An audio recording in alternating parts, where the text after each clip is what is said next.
Welcome back to Shakespeare, the Sentence Breaker. This is part 1C of Shakespearean Language. It's the last part of our introduction to Romeo and Juliet. And so we continue with Shakespearean language. This time we'll look at wordplay, okay?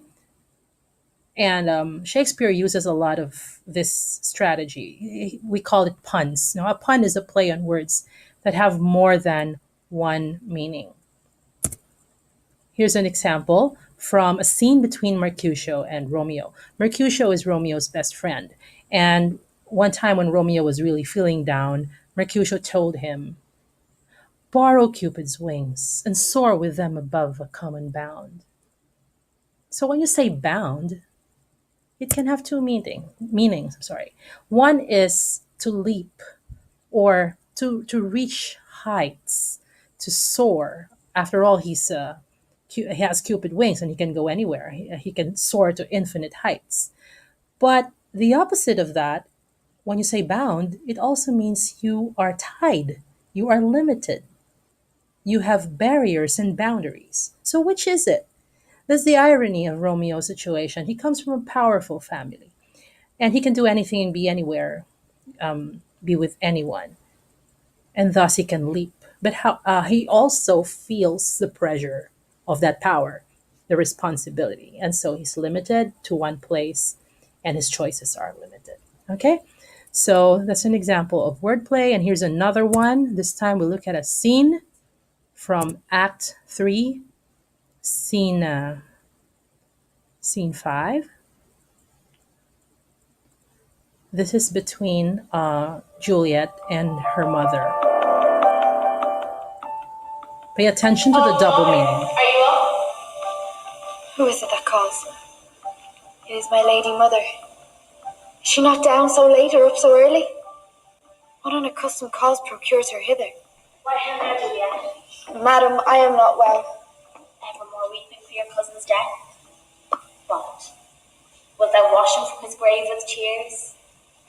If thou couldst not make Juliet him has live. been crying, Therefore and the mother Hector, thinks that she's grieving some for her grief dead shows cousin. much of love, but much of grief shows still some want of wit. Yet let me weep for such a feeling loss. So shall you feel the loss, but not the friend which you weep for. Feeling so the loss, I cannot choose but ever weep the friend. Well, girl, thou weepest not so much for his death as that the villain lives which slaughtered him. What villain, madam? That same villain Romeo. Villain, So- he be many miles asunder. The mother thinks that Juliet hates Romeo because he No, I is do responsible without for the my death But of it's because the traitor her murderer cousin. lives. Aye, madam, from these the reach of my hands would none but I venge my cousin's death. But we will have vengeance for it. Fear thou not. Then weep no more. I'll send to one in Mantua, where that same banished runagate doth live. Shall give him such an unaccustomed dram that he shall soon keep Tybalt Listen to company. Juliet. And then, I hope, thou wilt be satisfied. Indeed, I never shall be satisfied with Romeo until I behold him dead. There. Madam, if you could find a man to bear a poison, I would temper it.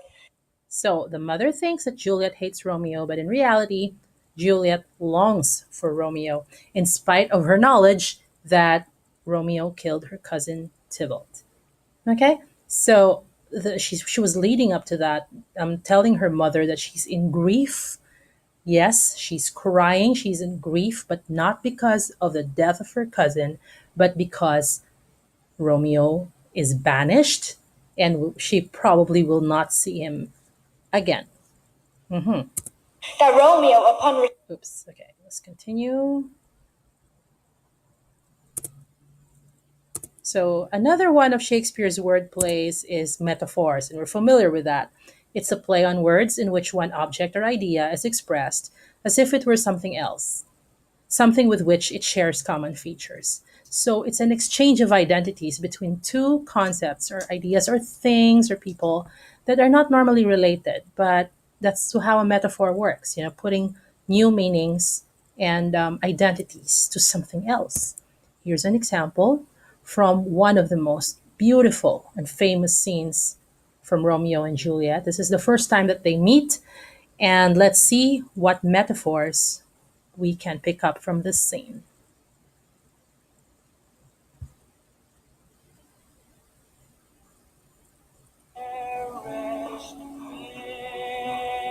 They're meeting here for the first time. If I profane with my unworthiest hand this holy shrine, the gentle sin is this: my lips, two blushing pilgrims ready stand to smooth the rough touch with a gentle kiss.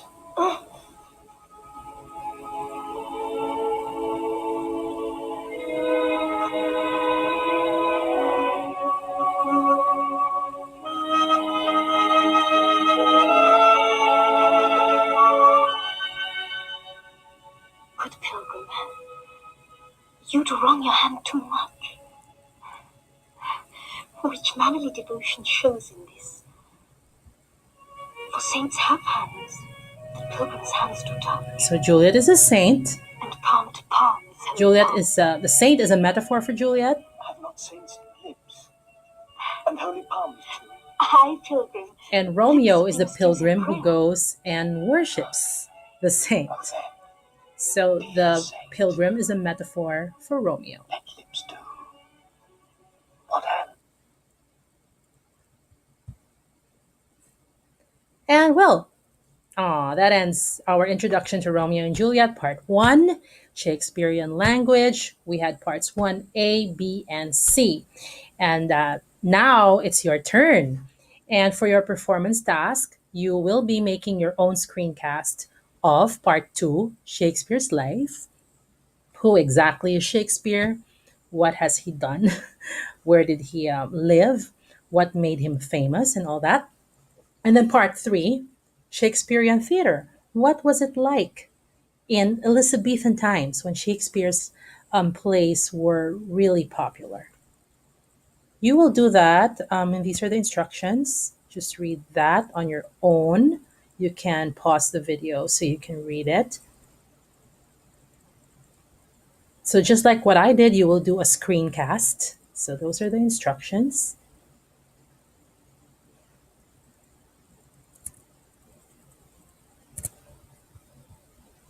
All right. My main reference is the Folger Shakespeare Library, Romeo and Juliet. So this is an actual book that you can find in the library. It's the beginning pages of that book, and of course, you can start reading the actual Romeo and Juliet script or the play. It's in PDF format. Okay, because now you have a background on Shakespearean language, you can more or less try to understand what Shakespeare is trying to say, what the story is. There. Okay?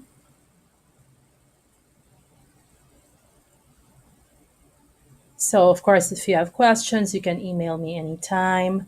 You can post in Brightspace.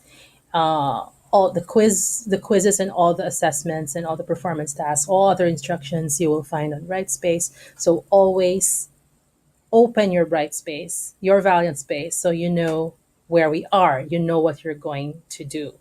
So, with that, we end our three-part lesson on Shakespearean language. Why don't we end with another song? This is also a recording that I did from Ayala Museum, the Manila Symphony Orchestra. Played a modern tune, and this time it's by Taylor Swift. Yeah, I think she has a song actually entitled I'm not sure if I let you sing along,